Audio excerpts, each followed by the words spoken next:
Magandang hapon po. Ako po si Dr. Alabado. Ako po ay isang general ophthalmologist dito sa South Imo Specialist Hospital.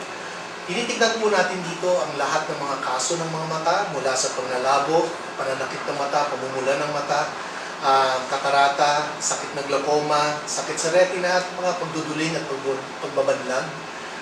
Lahat po yan maaari natin tignan. Meron po tayong doktor sa mata araw-araw mula Monday hanggang Saturday. At ang aking schedule naman po dito ay Mondays, Wednesdays at Saturdays mula 1:00 hanggang 3:00 ng hapon.